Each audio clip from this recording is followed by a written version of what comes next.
Hello and welcome back to the Girl Fit Method podcast. So on today's episode, I have a very special guest with me. We actually have a Girl Fit Method member who is also a fellow trainer, Miss Hayley. Hello, Hayley, and welcome. Hello, how you going? I'm really well. How are you? Yes, fantastic. Thank you. So excited to be on the pod. I am so excited to have you on because your story is a really interesting one and one that I know a lot of listeners are going to relate to. And so, but first, before we kind of dive into all of that, I'd love for you to give us a little bit of a backstory on who you are, what you do, and yeah, so we can just get to know you a little bit better. Yeah, sure. So I'm 29. I live in the south of Adelaide. And yeah, I'm a personal trainer as well. So just started up at Good Life. Yeah, a little bit about me. So I'm pretty active. Like I've always had like an active background. I've played team sport and yeah, done lots of different fitness challenges and that. I did a bodybuilding competition in 2020. God, time is going very quick. Yeah, so yeah, I guess that's, I don't know, me in a nutshell. Yeah.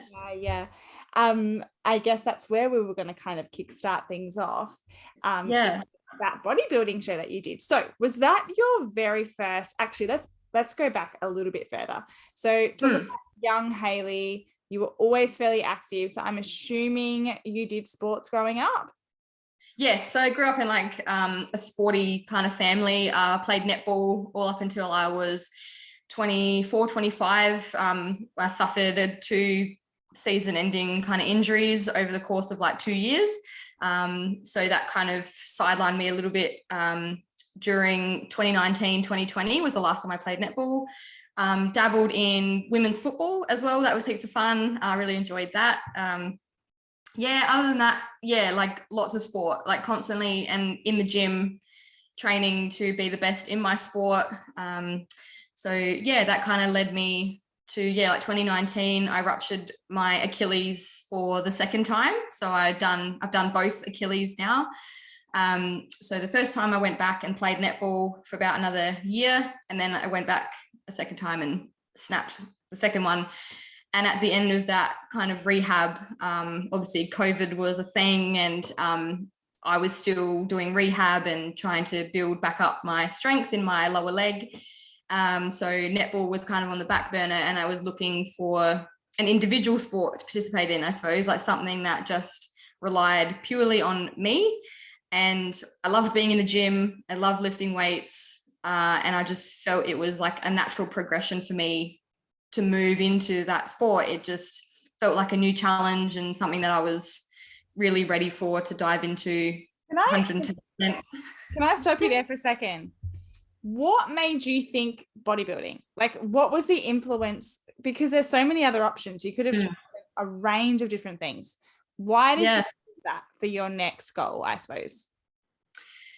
I did know a girl that did it through our football club, and she was a big inspiration of mine. I don't actually think she knows that, but I saw her go through this process and she kind of inspired me, but it wasn't actually until a number of years later that I actually stepped into that space, because when she did it a few years before me. So again, I think it was like a confidence thing as well. Like I sat on that idea for a good 5-6 years before I actually committed to competing. And I guess the reason for it was, I loved being in the gym. I loved lifting weights. I loved the feeling of being really laser focused. And like my coach at the time did coach competitors. So she did also take on a small number of girls who were interested in competing. And so, I had been with her for about 6 months-ish, I guess. I'd just been doing like lifestyle coaching with her. And I'd seen some of her girls that she had prepped, and I just figured like, it just felt like a natural progression, I guess, in our coaching relationship as well. And I was just looking for something that was going to give me that next level feeling of, I guess, empowerment and control and just really stepping into something that is 100% about me and relied on me to get the results. It was kind of like definitely a way for you to be able to focus on achieving a certain goal. Yeah. What's really funny is that as a fellow coach, there is not 1 ounce of me ever in my whole entire life that has ever thought I want to do a bodybuilding competition. Yeah. And that's just me. And I think maybe like for you, from what I'm hearing, is you're quite a competitive person. And I think sometimes when you don't have that, you're not in a sport environment, then you want to be able to feed that competitive side of yourself. And so I can see why women do go down that avenue of bodybuilding. The problem is with bodybuilding, I suppose like any sport, but in particular that sport, is that you're relying on extremes in order to be successful. 100%, really pushing your body to the brink of really potentially in some instances causing some sort of damage, I guess, in a way. So, okay, so let's have a chat about, you decide that's what you want to do. How did you find that process? It was, so this is how I explain. So mentally, it was probably one of the most incredible things I ever did for myself. I came out of that so much more sure of myself, so much more, just I had proven to myself that I could do this really hard thing. Like I stuck out this diet for 23 weeks or whatever it was, and it got really intense towards the end. For me, that's just my experience. And yeah, at the end of it, I was, well, do you know what? Sometimes I say that I'm proud of myself, and then I think back and I wasn't. I was actually really ashamed and really, I actually really pushed it away for a really long time. It's only really now that I've actually appreciated, look what you did, but also looking at it a different light as well. And just like, I was proud of the fact that I could stick to a routine and I had really good habits, good structure. But it was, a lot of mixed emotions around the end result, I suppose, around competing. So did you feel, how come you felt shame? What was that around? Oh, I think it was just, nothing was ever good enough for me. Like I have always been someone that's super, like you said, super competitive, but with myself. And I even got to this ultra lean version of myself, and it still wasn't good enough. It still wasn't enough for me. And I tell people that now, and it's like, I am roughly 15 kilos heavier than what I was at my most leanest. And I am the happiest that I've been, because I actually accept myself. I am so much more than just, abs and lean torso, and lean legs. And, so I think it was just, for me personally, it just was never going to be enough, no matter where I finished. And that's the thing, I think, which is interesting, because what you said earlier was like, it was something that you wanted to do a bodybuilding competition because you wanted to prove that you could do it. However, there was really an element to that where you also wanted to see your body transform as well and get to this point that it had never gotten to before. And just to give some clarity for anyone that doesn't know what a bodybuilding competition is, it's essentially, getting really lean. So working on, building muscle and having a really strong body, and then really stripping back. And look, I know that there's different federations that judge in all different ways. I'm not your expert on this, but I guess overall it's about kind of showing off the hard work that you've done with your physique, and it requires you to get quite lean. So most girls step on stage and they have quite a low body fat percentage, and they show off all of the hard work that they have put in to be able to get to that physique. So I guess it's kind of a really easy way to, it's enticing, I suppose, to potentially view something like that as a way to get to a certain body fat percentage, thinking you're going to be really happy with your physique at the end. And as you experienced, really, if you don't have that internal happiness, and if you don't feel really good about yourself as a person, doesn't matter how lean you get and what you look like, you're right, you'll never feel satisfied. Yeah, that's right. And I guess it's like, at the end of the day, it's a competition. You're there to compete against other women, and like, you don't know who is going to be stepping up on stage. And for me, that was, you know, I think I put so much pressure on myself to, you know, perform and like be able to, you know, take home a medal or whatever you want to, you know, well, that's exactly right, take home a medal. And it's, yeah, I kind of feel like I felt like I had let myself down, even though there were like 100 other women up there and like all of them so deserving of that title, I suppose. And it's like only one person, it's a competition, like at the end of the day. So yeah, I think my mindset towards the end was not great. I was really just down on myself and thought that I could have done more, thought that, you know, can always be leaner, you know, in these kind of things. And that's what I ended up doing. So I did the first show, and then I wanted to continue on to nationals because of, I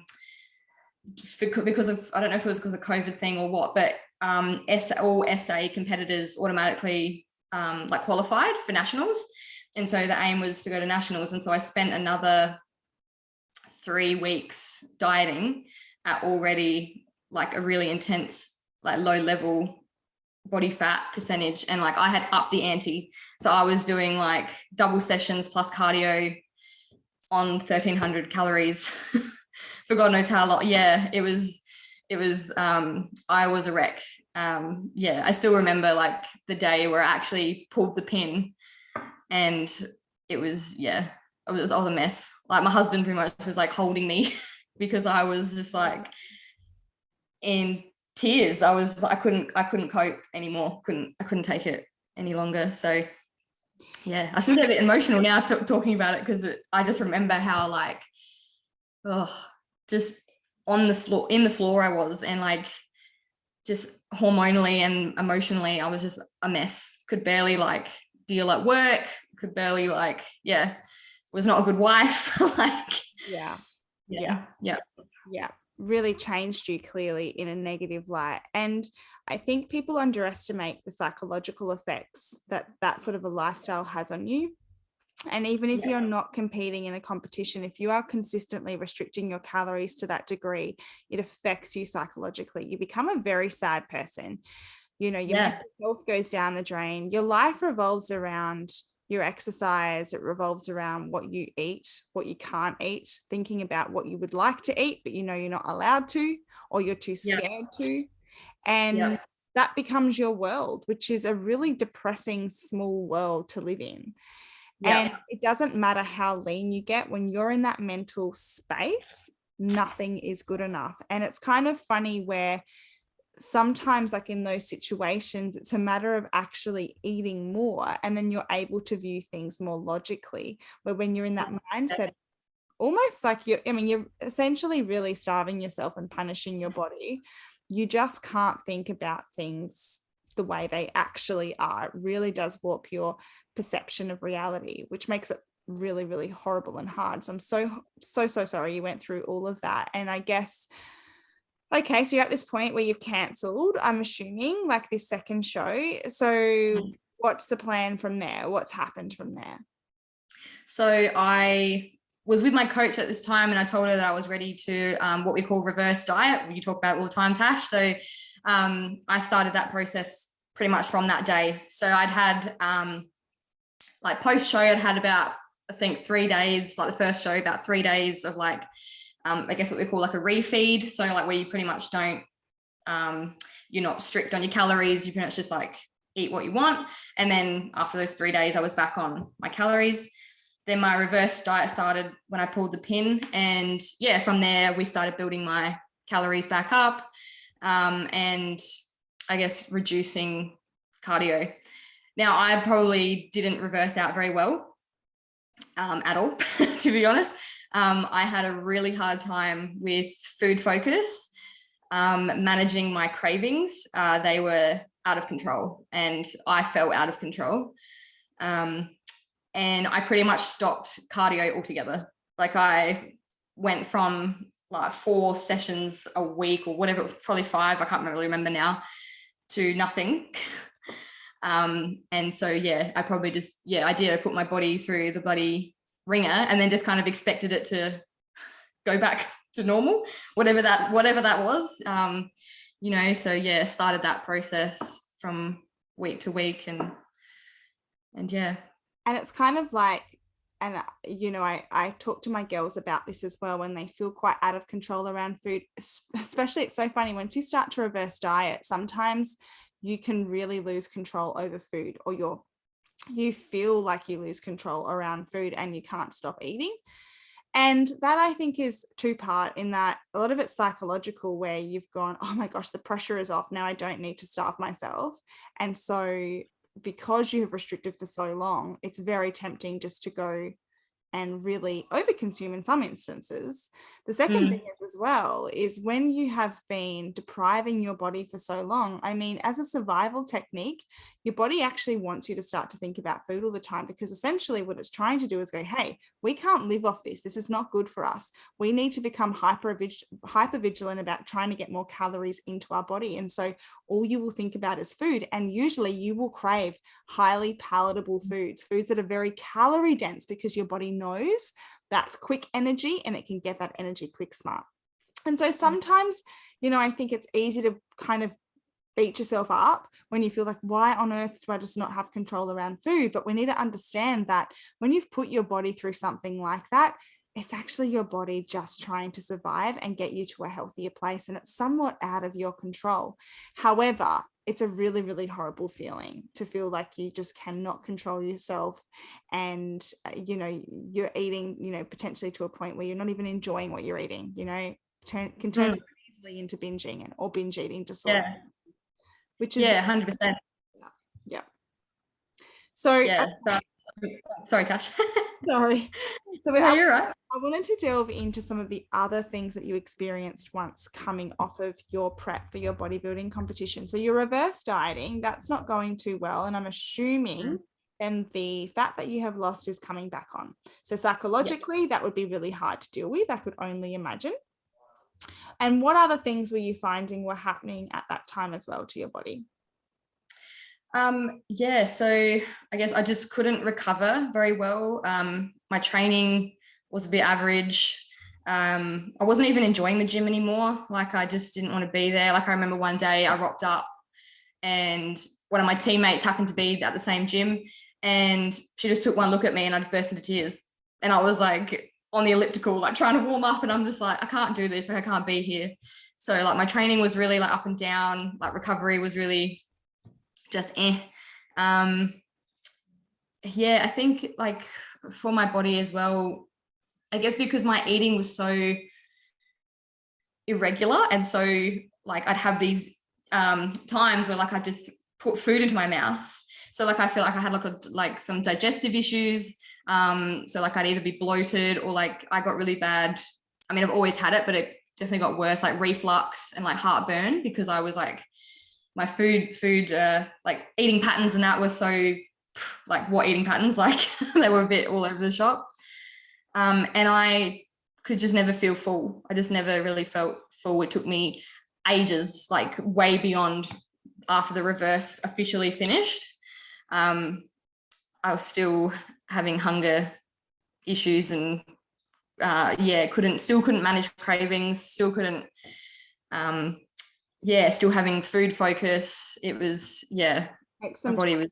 It takes time to get yourself to that position, and it takes time to get yourself out. And that's interesting that you said you never felt satiated. And it just comes down to those, we have those two hunger hormones, which our body uses to regulate our hunger, which is ghrelin and leptin, and ghrelin being the hormone that tells us to eat more, and then leptin being the hormone that tells us that we're satiated. And really common for when you've been on a diet and you've been restricting for a long period of time, when you start to eat more, your body is going to send out ghrelin like anything, and it's not going to release leptin because it knows it needs more food in, right? Because it hasn't actually had, for however long, it hasn't had enough food. And it's a really, really hard position to be in. And I know that hormonally you had some issues, digestive issues you've spoken about, and then there was your cystic acne as well as inflammation in your body as well. So how did that sort of take its toll on you?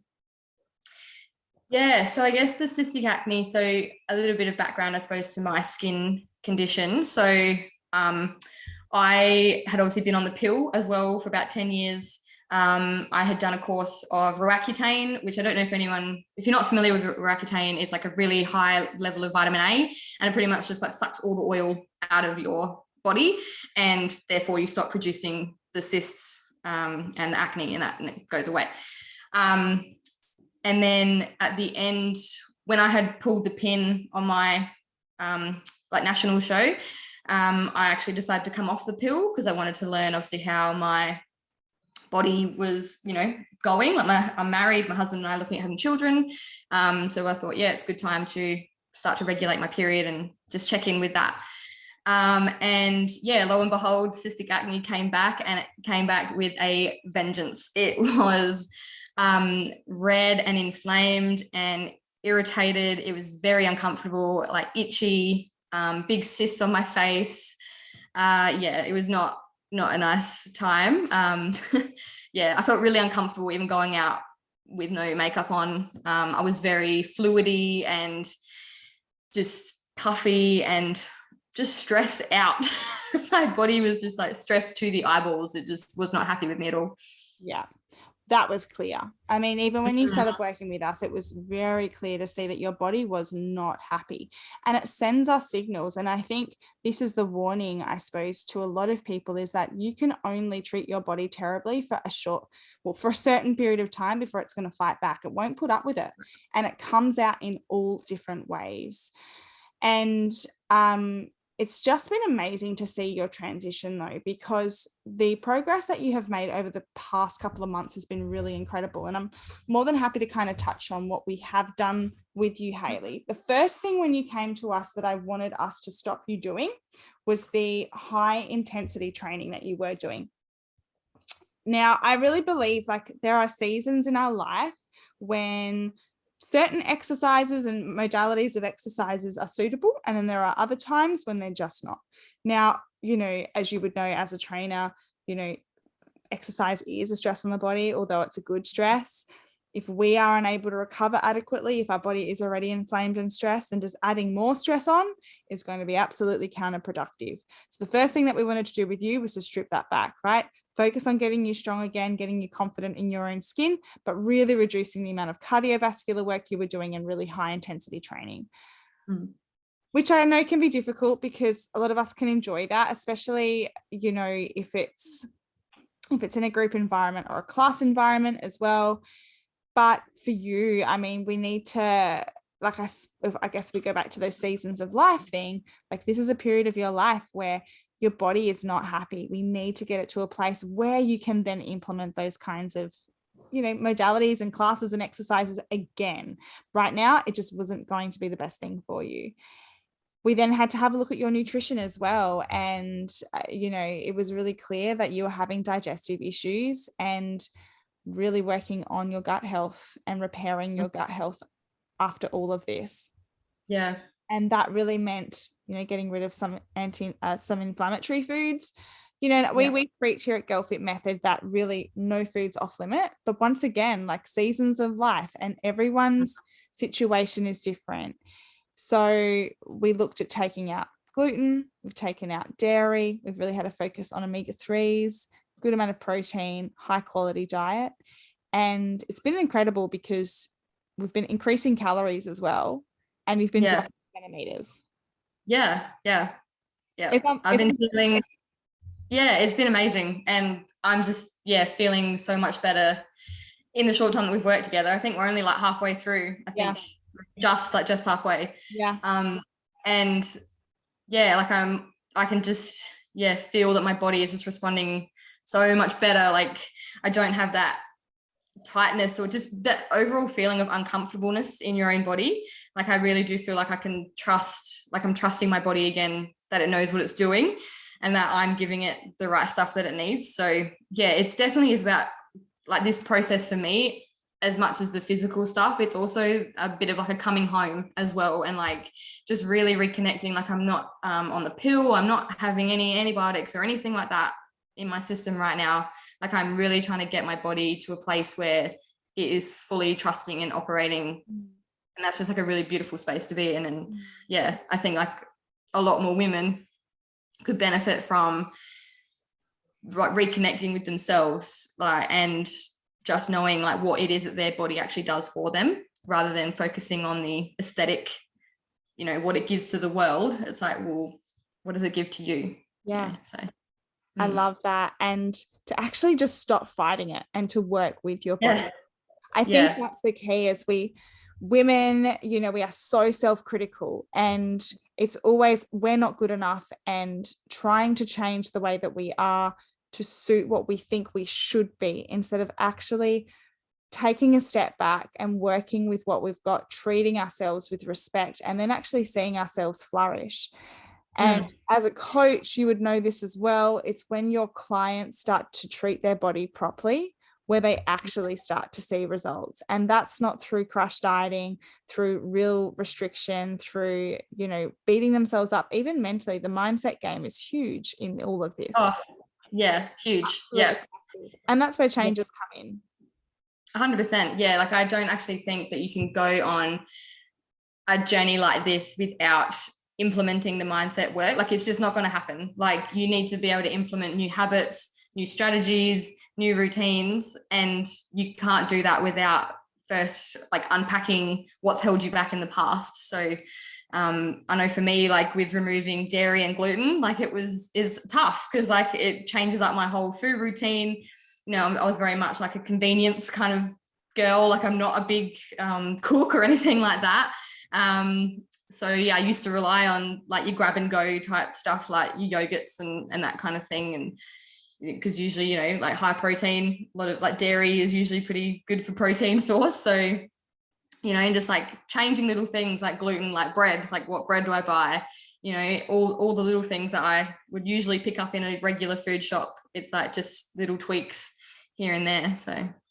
And that is hard. It's a big adjustment, because it gets out of your comfort zone. You think, oh, you know, I've actually got to really sit down and think about this. And even like, and I'm not sure if this is your situation, but feeling comfortable with eating certain foods and knowing that they're your go-to foods, and having to change that does really challenge a lot and can be really difficult. But this is where it comes down to, you've got to be so clear on what your intentions are and what you're wanting to achieve, because things need to change. You know, like, I think a lot of us are too scared to make big changes moving forward, but we want our situation to be different. Well, you need to change something, and it's always going to mean getting uncomfortable, but that's the only way you eventually get to where you want to be. Yeah, absolutely. And, you know, like, it's a cliche, but the best things come to you that you have to work for. Like, the results are not just going to land in your lap. Like, you do have to do the work to get there. So yeah, it's worth it. You end up being so much prouder of yourself for sticking it out. So I totally agree. All good things come out of our comfort zone, all of them. Right. Yeah. So now you are an incredible coach, and I would love to know, and I know that your past experience has really been able to propel you forward in your business, and I suppose with what your whole purpose is as a coach, wanting to achieve, and how to help other women has come from really stuff that you have been through. So do you want to talk into that a little bit? I suppose what you do and your approach as a coach with the girls that you work with?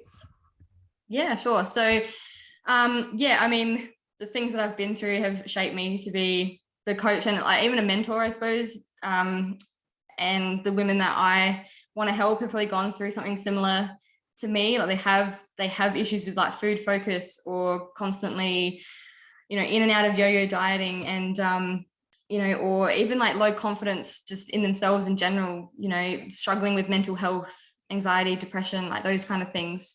I'm really passionate about women finding a voice and finding a place like in the fitness industry, because it's there to help you. It's not there to make you feel like crap. It's not there it's there to help you. So that's where I feel that I can kind of bridge that gap and, you know, make women feel more comfortable on the gym floor. You know, I mostly specialize in face-to-face here in Adelaide, but I do also offer online services. So my I guess my bag, like the stuff that I love, is like strength training. So getting women strong, focusing on performance rather than aesthetic. So building muscle, getting your metabolism up, working on hormonal issues. If you have issues with your period, let's talk about it. Like, I am someone that wants to know you and all of you, not just when you come and see me for 45 minutes once a week. Like, I'm there in your life, sticking my nose in your business. Love it. But only because I care. Like, I genuinely care. And I know the crossover that mindset has with nutrition, that it has with training, that it has with your hormones. Like, it all intertwines and all works together. And if you can get each piece of the puzzle like working in sync, then that's when you can that's when you start to see results and feel the change that you've been looking for. Absolutely. Oh, I love that. You are an incredible coach. And you're so right. It's not just about, good coaches look at things holistically.